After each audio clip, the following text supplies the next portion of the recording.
Discours fondateur de Ouagadougou.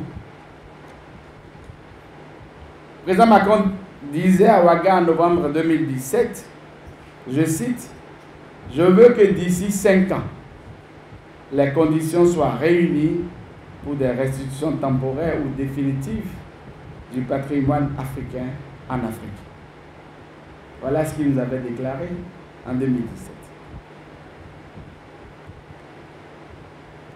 J'ai lu, relu plusieurs fois son discours et j'ai tiré des points que je voudrais analyser avec vous.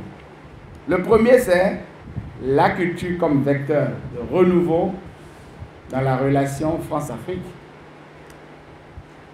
Dans son discours devant l'université Kizerbo de Ouagadougou, le président Macron a appelé de ses voeux la construction d'un nouvel imaginaire commun entre l'Afrique et la France.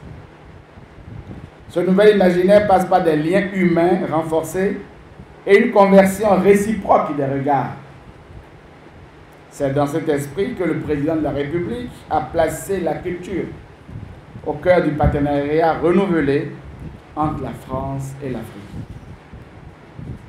Du fait de l'histoire, une grande partie du patrimoine culturel africain se trouve aujourd'hui hors d'Afrique, privant de facto les citoyens africains de l'accès à des éléments essentiels de leur culture. Certains diront que 95% des œuvres africains se retrouvent en Europe et en Occident. Cette privation a conduit avant 2017 les autorités du Bénin à solliciter sans succès la restitution de certaines œuvres présentes dans les collections des musées français. En mars 2018, le président de la République française a confié la rédaction d'un rapport à Fléming Sarr, sénégalais, et à Bénédicte Savoy, française. Ce rapport intitulé « Restituer le patrimoine africain vers une nouvelle éthique relationnelle » a été remis donc le 23 novembre 2018 et a offert un nouvel éclairage sur les circonstances des captations patrimoniales. Je le mets en griffe.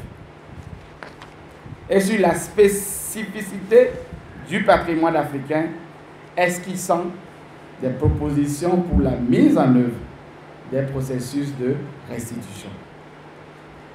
Selon les auteurs, restituer le patrimoine africain en Afrique refondera une relation nouvelle entre la France et les États africains, adossée notamment à l'écriture d'une histoire partagée. Ce rapport a donc suscité de nombreux débats en France, qui vous souviennent, et à l'international. Des débats qui ont été poursuivis dans le cadre donc, du forum Patrimoines africains, réussir ensemble notre nouvelle coopération culturelle organisée par le ministère de la Culture et le ministère de l'Europe et des Affaires étrangères en juillet 2019 en France. Ce forum a donc réuni de nombreux professionnels africains, européens, français. Il a permis de partager de bonnes pratiques et de poser les jalons d'une nouvelle approche entre la relation culturelle avec le continent africain.